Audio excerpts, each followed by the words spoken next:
The RX-78-2 Gundam is the mobile suit that started it all, a symbol of hope, resistance, and decisive action on the battlefield.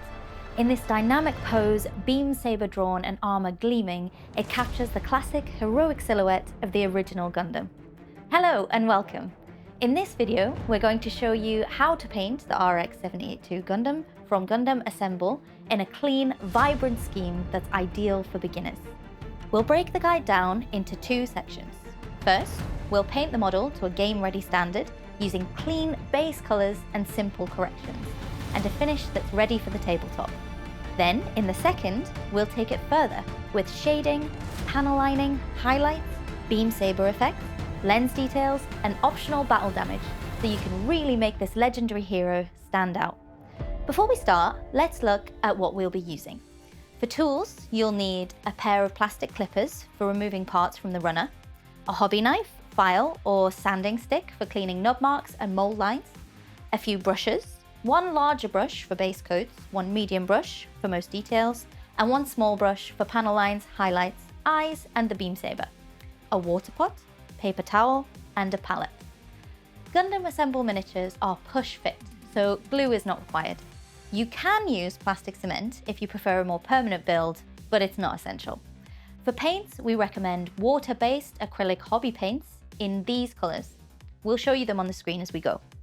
For the main Gundam, a white or very light grey primer, an off-white or cool pale grey for the main armor, a pure bright white for the sharpest armor highlights, a bright blue for the chest armor and torso panels, a deep navy blue for shading the blue, a red-orange for the waist, core block, and feet, a deep red-brown for shading the red-orange areas, a strong warm yellow for chest vents and small waist details, a warm yellow-orange or golden brown for shading the yellow, a neutral grey for the hands, joints, backpack, and mechanical details, a dark charcoal grey for vents, deep recesses, the base, and the flight stand, a light grey for highlights on the grey and dark areas, a small amount of red for the forehead camera or other tiny sensor details, a yellow-green or pale green for the eyes if visible, a vivid magenta or bright pink for the beam saber blade, a pale pink and pure white for beam saber highlights, for the base, a dark charcoal grey for the main sci-fi deck, a medium grey and a light grey for dry brushing and edge highlights, a strong yellow for hazard panels, a pale blue grey for the thin glowing line details, if you want to match the example bases.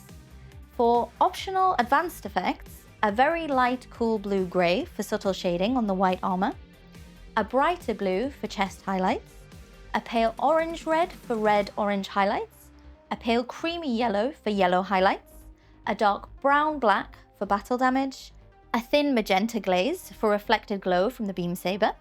You don't need exact brands, as long as your colours are close, this method will work. We'll begin with the build. Before cutting anything out, take a moment to look through the assembly guide. The RX-78-2 has several small parts, including the head, V-fin, backpack, beam saber, hands, feet, and flight stand, so it's worth checking the part order before you start clipping. Use your plastic clippers to remove each part from the runner. Try not to cut right up against the surface of the part straight away. Instead, leave a small nub of plastic behind. This is safer and gives us something to clean up afterwards. Work through the model in sections: the head, the torso, the arms and hands, the legs and feet, the backpack, the beam saber, and the base and flight stand. Keeping the parts grouped by section makes assembly much easier. Once each part is off the runner, you may see small raised marks where it was connected. These are called nub marks. Use a hobby knife, file, or sanding stick to gently remove them. Take your time and use several light passes rather than pressing hard. If you spot any fine mold lines along the armor, scrape those away too. This is especially useful on the white armor panels, beam saber, legs, and feet, where rough marks will show clearly after painting. Now follow the instructions and push the model together. For this guide, we recommend fully assembling the model before painting, because that's the simplest approach for a beginner and lets you clearly see where each colour belongs. If you're more comfortable with model kits, you may want to paint in sub-assemblies. The backpack, beam saber arm, base, and flight stand can be easier to reach separately, but this is completely optional. Once the RX-78-2 is built, cleaned, and ready, we can move on to priming. Primer helps the paint stick to the plastic and gives us a smooth surface to work from. For the RX-78-2, we recommend a white or very light grey primer. Because this model has a lot of white armour and bright colours, a light primer helps keep everything clean and vibrant. If you're using a spray primer, spray in short bursts from about an arm's length away. Rotate the model as you spray so you catch the front of the torso, around the head and V-fin, the arms and beam saber, the legs and feet, the backpack, and the base and flight stand. Let the primer dry fully before moving on. We'll start with the main armor color. Take your off-white or cool pale gray and thin it slightly with water on your palette. The paint should flow smoothly from the brush without flooding the panel lines. Apply this color to the head armor, the V-fin if you want it to stay white, the shoulders, the arms, the forearms, the hands if you prefer a lighter gray finish, the legs, the knees, the skirt armor, and the main white sections around the torso. Even though we started with a light primer, this base coat gives us a consistent finish and makes corrections much easier later. Apply this in 2 thin coats, letting the first coat dry before adding the second. Try not to overload the brush. White and off-white paints look much smoother when built up patiently. Next, we'll paint the blue chest armor. Use your bright blue and apply it to the main chest panels, the side sections of the upper torso, and any other blue armor plates on the front or sides of the model. This is a small but important area because the blue chest sits right in the center of the miniature. Use 2 thin coats for a strong, smooth color. Take your time around the yellow vents and white armor. If you make a mistake, let it dry and tidy it later with the original base color. Now we'll paint the red-orange areas. Take your red-orange and apply it to the central waist and core block, the red-orange sections of the torso, the front and rear parts of the feet, and any small red-orange armor sections around the lower body. This color gives the Gundam warmth and helps break up the white armor. Like red and orange paints often do, it may take 2 or 3 thin coats to get solid coverage. Let each coat dry before adding the next. If you accidentally touch the white armor, don't worry. We'll tidy it up later with the off-white base color. Next up are the yellow details. Use your strong warm yellow to paint the chest vents, the small yellow blocks on the waist or front skirt armor, and any yellow panels on the base later on. Yellow can be a tricky color because it often needs a few thin coats to look solid. Be patient and keep the paint smooth. On the chest vents, use your smaller brush and try to keep the yellow inside the vent shapes. If any yellow goes onto the blue on the chest, let it dry and tidy the blue afterwards. Now we'll paint the mechanical parts. Use a neutral grey for the hands and fingers, the elbow and knee joints, any visible circular joint details, the backpack, the beam saber handle, and any small mechanical sections around the waist and legs. This grey helps separate the internal machinery from the clean white armour. If you want a simpler finish, you can use one neutral grey for all these areas and just use dark charcoal in the deepest recesses. Now we'll pick out the face and sensor details. Use dark charcoal grey for the face vents and any dark mechanical parts around the mouth or eyes. For the eyes, use a yellow, depending on how visible the sculpted eye area is. For the forehead camera, use a tiny dot of red. These details are very small, so use your smallest brush and brace your hands.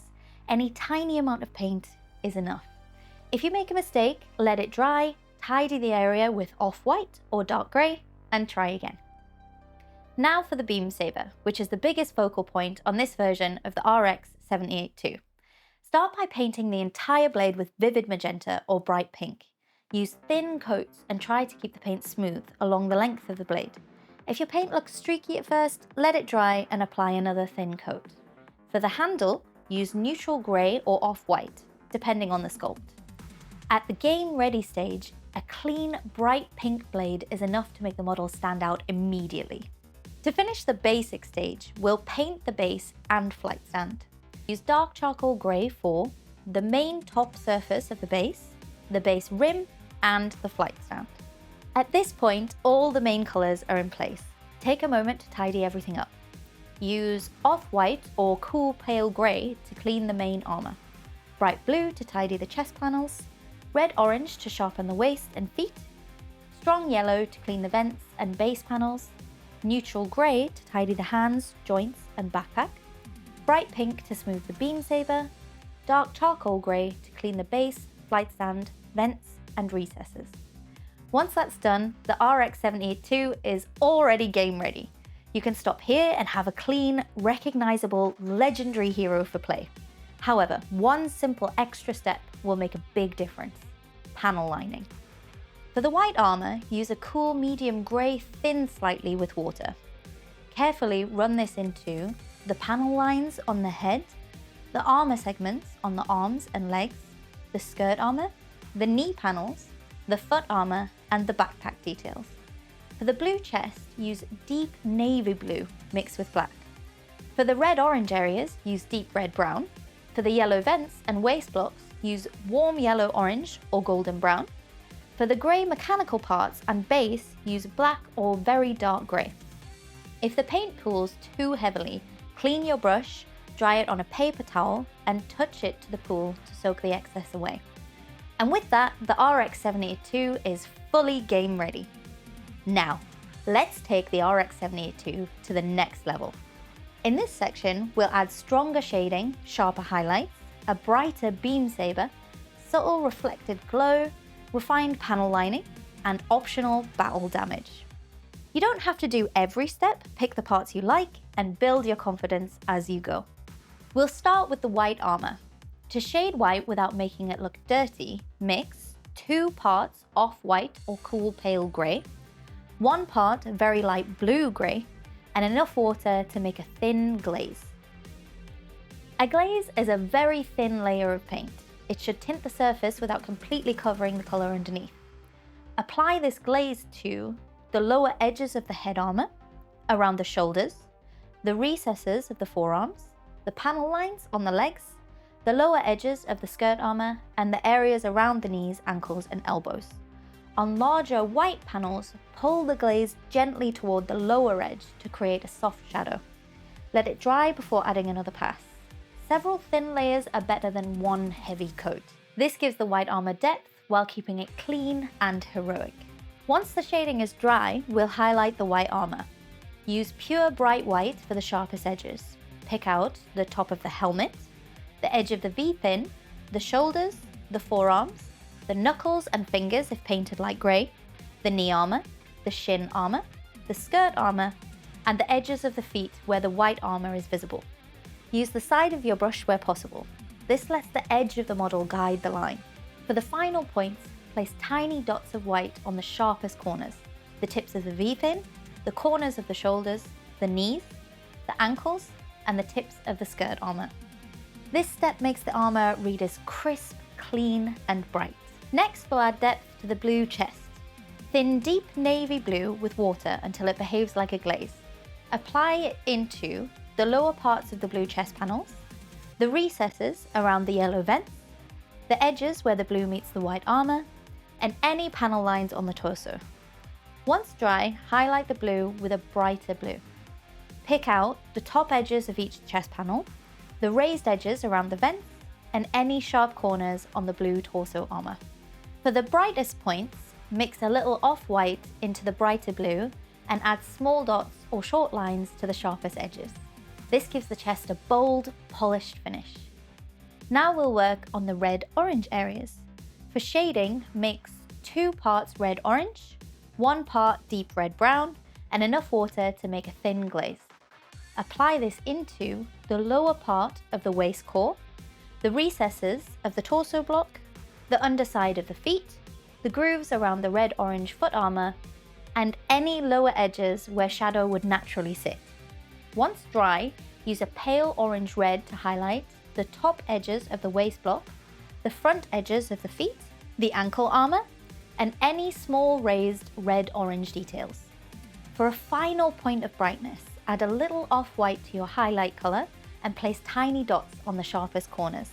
This makes the red-orange areas look warm and energetic without overpowering the white armor. The yellow details are small, but they draw the eye. To shade them, use a warm yellow-orange or golden brown, thin slightly with water. Apply this into the recesses of the chest vents, the lower edges of the yellow waist blocks. Once dry, highlight with a pale creamy yellow. Pick out the top edges of the chest vents, the small corners on the waist details, and the outer edge of each yellow panel on the base. For a final dot highlight, add a little off-white to the pale yellow and place tiny points on the brightest corners. Now we'll add definition to the grey mechanical parts. First, thin black with water to make a simple wash. Apply it over the hands and fingers, the elbow and knee joints, the circular joint details, the backpack, the beam saber handle, and any mechanical recesses. Let the wash settle into the details.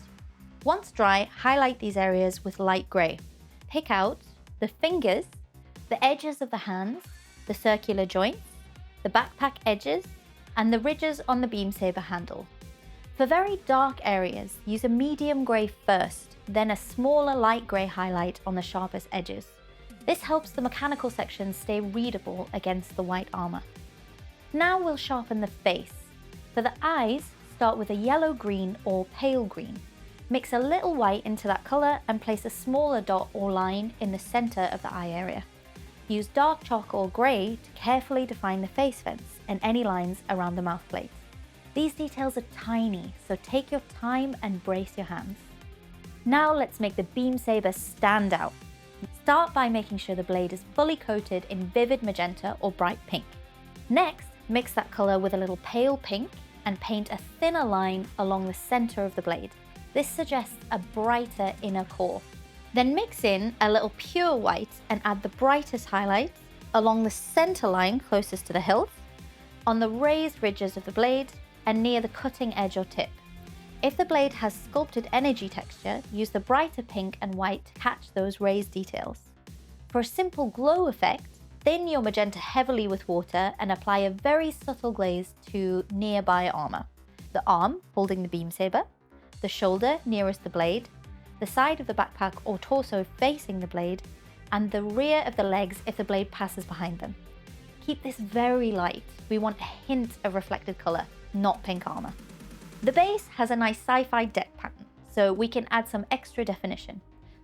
First, shade the whole dark base with black thin slightly with water.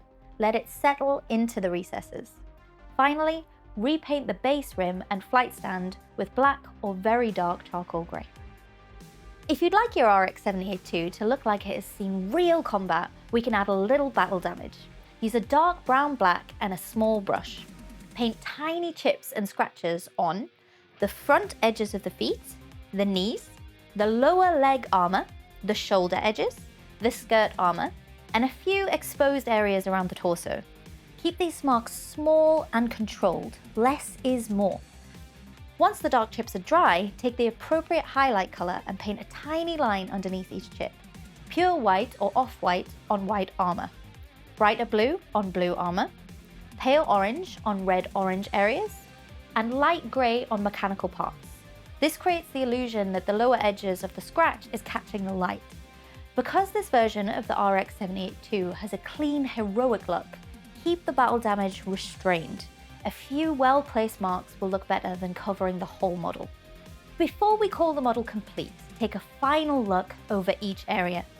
Check for any stray blue, red, orange, or yellow on the white armour, any panel lines that look too heavy, whether the beam saber is bright enough, whether the eyes and forehead cameras stand out, whether the base details are neat, and whether the flight stand is clean and dark. If anything looks rough, go back with the base colour and clean it up. A careful final tidy up can make the whole model look much sharper. And with that, the RX-78-2 Gundam, legendary hero from Gundam Assemble, is complete. We've taken the model from bare plastic through clipping, cleanup, assembly, priming, and clean base colours to create a strong, game-ready finish. Then we pushed it further with cool shaded white armour, a bold blue chest, warm red-orange details, bright yellow vents, defined grey mechanical parts, a glowing pink beam saber, a detailed sci-fi base, refined panel lines, and optional battle damage. Whether you stop at the game ready stage or take it all the way through the advanced section, you now have a clean, dynamic version of the original Gundam ready to lead the charge. Thanks for painting along with us.